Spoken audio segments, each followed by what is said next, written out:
let's have a look how right you are if these are the maps we're going to be seeing then, as we can bring on in the veto, of course. Theme Park in Oregon, straight out the window. There goes Villa, so it's all looking good so far. Clubhouse will be taken down, though. We do get a coastline pick and a consulate finisher. Malusi, taken out of the mix.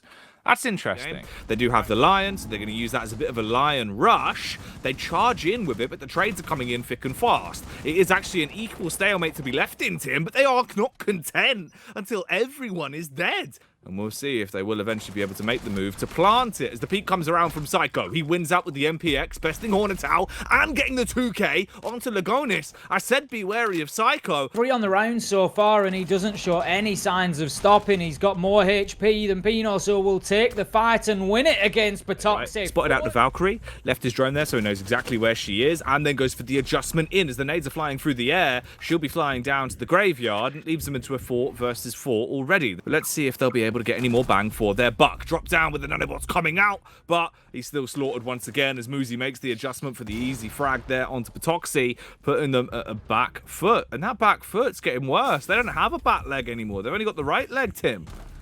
Psycho just getting kills for fun at the minute. Julio gets in on the party. His first so far in the game. Lagonis is left all alone. 1v3. He'll take the shots onto the Prisma, just being baited there. And right now he is in a tough spot. He is held down with angles left, right and centre. Julio it is that manages to find the final kill to get in onto him and shut the round down. That's going to be 2-0 NiP. As soon as you come in through the doorway, you're going to be slaughtered by the shotgun. That is if he even takes a fight. It's a bit of a cheeky position that he'd probably get another frag for free on. Basically one and done. Switches to the Nitro though, that makes it easier. Muzi coming in from the sideline as Julio commits to clean up that one. They're not going to leave the accelerator as it is, Jackie. They're finding more and more space to jam it down further and further to just increase their speed in this. Kamikaze getting a kill onto Hugzord, 1 versus 5 for Patoxy now, pre-firing every corner, trying to get himself in there, make a nuisance of himself, finds a kill onto Kamikaze, 1 versus 3, slightly more doable, but now he's coming in to the real meat of the challenge and shut down ultimately by Psycho. He had 3 guns trained on him at that point. NiP knew where he was. He'd used his element of surprise. He'd got that kill. 2 minutes and 40 seconds on the clock then as we fall back into the 5th round. Another frag that is an entry for NiP again, and they're looking to decimate, and they just will. Peak after peak coming out from the really quite devastating defense here of NiP. A body hurt as well, Tim. Sending a message home as they make sure the corpses are down for good with the old double tap. Finally, it's a frag for Black Dragons, but at what cost? Well, we know that that's the NiP play style. It was something that we saw on Cafe. We asked Julio about it, and he said, yeah, you know, if we're in that position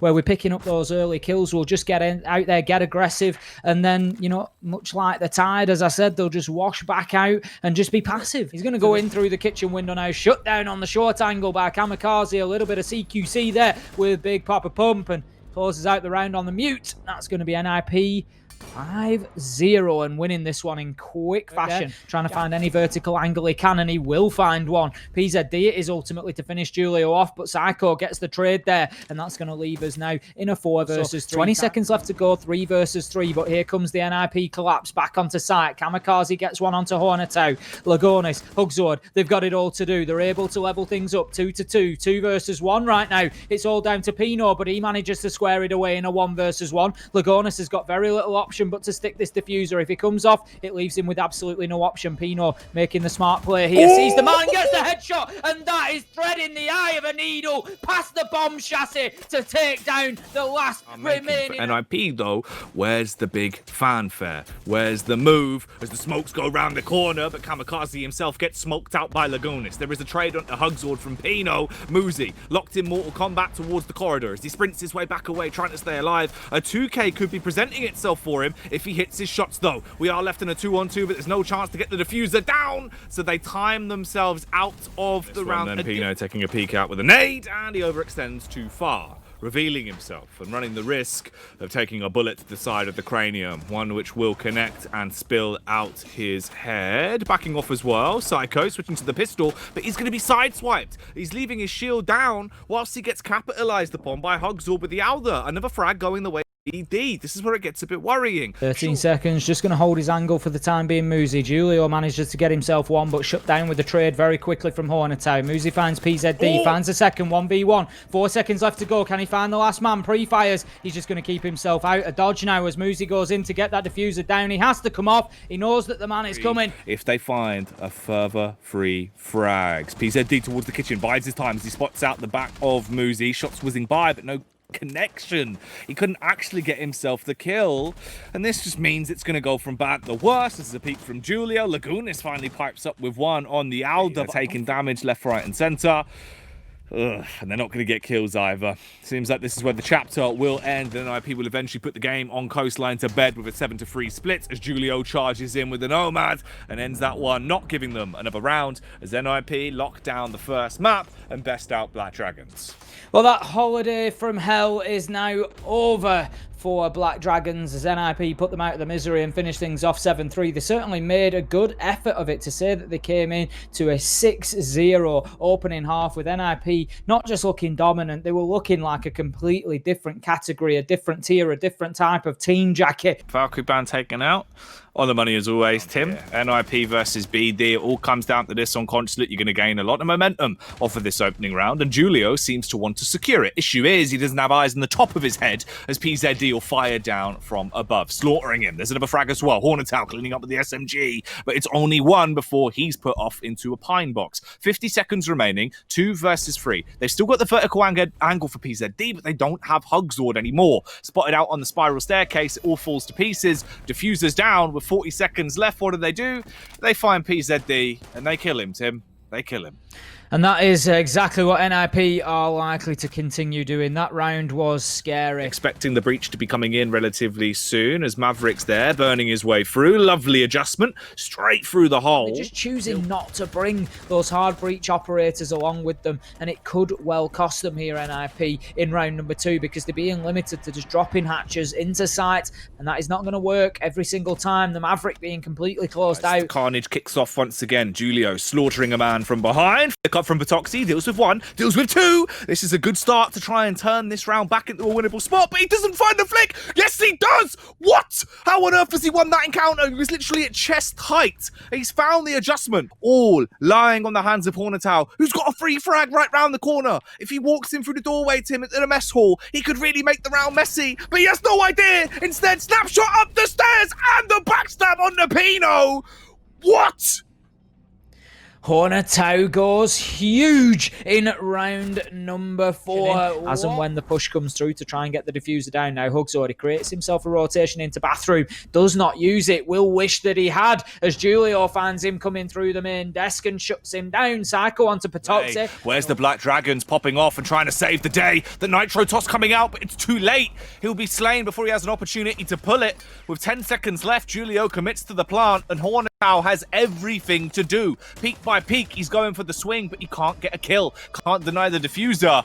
And now he's left in a clutch where it's all about the frags. They've got all of the post plants they could hope for, up top to the side and hiding away. As soon as he runs out and exposes himself, Muzi from Yellow Stairs goes for the ever-encroaching peak, swings into it with the pre-fire. Trying to rotate down to it. Looks like he's just aggressing towards the front of the white van, and what a move it is as he shuts down Psycho. The call-out goes. Kamikaze steps out and exposes himself, though. That's a big mistake. Not going to hold that aggressive angle any longer. He's just going to allow NiP to try and play their way in now. Muzi, he comes on the backstab, gets one at the spiral stairs, but there's a great response from Lagonis, who steps around the corner and decimates him with a headshot. We find ourselves with a quick flurry of 3 kills from Black Dragons raining in the last 5 seconds to close out the round, and that is going to be a big defense that they really need. That sustainability could come back to harm them the longer this one goes on. Although Hornetow, walking straight down, peeks in, sees the player behind the shield in the old classic angle. If he times this right, it could be absolutely perfect. Pino, he hits Lagonis on the long angle. Muzi, he times it perfectly, gets himself in on the action with a double. That'll make it a triple on the round. Great plays from Muzi, perfectly timed flank. And that is something that Black Dragons, they're going to learn a harsh lesson from. They need to lock down those spiral stairs. Ooh, all right. They've made him T-pose. PZD finds a peek onto Pino and shoots him in the back of the skull there, shutting him down and giving the first frag in favour of BD. Tons of utility coming in. Nades galore, peek coming round, but it's not going to be glorious or gory for NiP. Towards the window still, expecting the peek to come around. Oh, he does get the first tag, but he won't be converting that into a frag, and now it's all left on Muzi. A 1 versus 5, an awful lot of a job to do, Tim. The air jab's going to knock him off his toes, and this is not looking good whatsoever. If you think that it's an admin take that's going to be on the cards, then let's try and play something against it. But I did pick out Pino as being particularly in danger there, trying to play in behind the long desk. It is a really difficult angle to try and actively hold. If the utility here can pay off the dividends of the fact that they are lower when it comes to manpower, but in a better position when it comes to wasting time, Tim. They have to commit to this plant now. They cannot afford to come off it. They need to get it off the back of this one, or the round is done. Kamikaze chasing back over once again. No more smoke canisters left for him at this point, or he would dash one out. It's effectively done. There's not going to be finished off here than the NiP players themselves just going down. There's absolutely no way that NiP win that retake with 4 men left on the board. Vertical pressure, long angle pressure. Honest needs to act quickly here because Kamikaze does have an opportunity to bait out quite a lot of time here, but Lagonis, that's a smart move. He just moves himself away. Out comes the throw into the default plant area, but unsuccessfully. Hugzord opens things up onto the roaming Muzi, and all of a sudden, 5 versus 3, Black Dragons are looking good for the win here. Black Dragons are holding this diffuser from all over the map. Julio gets 1, 7 seconds left to go. Still 4 men left alive, 3 to 3, 2 versus 3 as kills start to rain in, but it's too little too late. Nobody's on the diffuser. There is not enough time anymore. These are all impact kills coming in for NiP. Black Dragons are able to clutch that one out and win in 11, 7-4 on Consulate. There we go. All right, so a series that started off with NiP being absolutely untouchable ends with them having a sad state of affairs here on Consulate and losing against Black Dragons 7-4. Off the back of the 2 reho, Speedy came in and just ran amok. They just walked away with a good collection of the rounds, clutching it time in, time out, and picking that one up as a victory of their own. How you doing, Lagonis? How you doing, guys? I'm great, thanks. And you? Oh, all right. Yeah, good, man. Yeah, good. Thank you. Even better off the back of seeing that one. That's a hell of a comeback. If we start off at the beginning, obviously Coastline was a little bit more of a one-sided affair. It looked quite rough. What was the change? How did you bounce back so quickly? Yes, we already knew that Coastline was a pretty aggressive map, and NiP was one of the best teams on Latouch play Coastline because they are like super skilled players, and we knew that it was gonna be tough. And on Consulate was a map that we play well Consulate, but we made it like we play made some counter tactics, against them because they play a lot Consulate, so you have a lot of information, and we play like doing some counter tactics, and I'm very happy that we won this map. That was the map of the week that we focused the most, So that's it.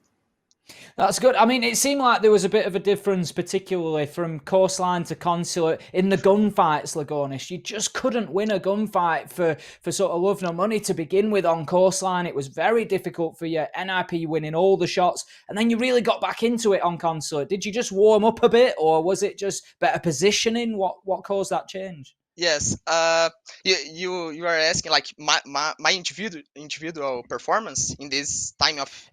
Just like, the whole team. The whole team. No, you, okay. The whole team seemed to struggle in gunfights to begin with. Yes, like everyone have your own warm up. We don't scream before the tournament because we don't have time. It's too early here in Brazil. But everyone like do your own warm up. But I think the most impactful thing was the map. Coastline, they are like better skill than us. So it probably is the map. Consulate have less impact. Like the gunfight is less impact than Coastline. So I probably, in my opinion, is this that make this change. For we won some more gunfights in Consulate than Coastline. Did you feel like across the board everyone was just a little bit warmer going into Consulate as well? Because some of the clutch rounds were just crazy. There were some ridiculous rounds that were pulled out. Yeah, sure. Probably one of the clutches that I remember here was the Hornetal on Consulate.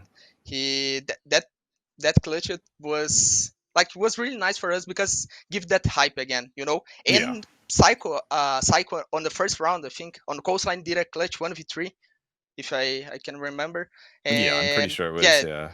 that was a pretty impactful clutch too because we got like a nice split on bomb site and then we got the comeback on the round. So this clutch is like really impactful on the match at all, you know. A big game against FaZe to finish off the stage. How are you feeling about the entire season, Lagonis? Are you happy with the development of the team? Yes, I'm happy with the development of the team. Like on the other interviews that I had with you guys, I said that we are getting proven, that we were improving. So I'm happy that we are like achieving. We achieved today on Consulate what we were working for. You know, like play our game, do what we want. You know, control the match. And Yeah. in Consulate, we did it. So it was really nice, and we needed to maintain this and get regular with this. And in like talking of the whole tournament, I'm not like satisfied, you know, because we probably don't gonna get like a good position, the top four that we have talked before. But if we got like top five, it would be super nice, you know. But we don't gonna get it probably because of the points. So that's it for FaZe. It's a tough match, but I think we are ready and we have a lot of chances to win this match.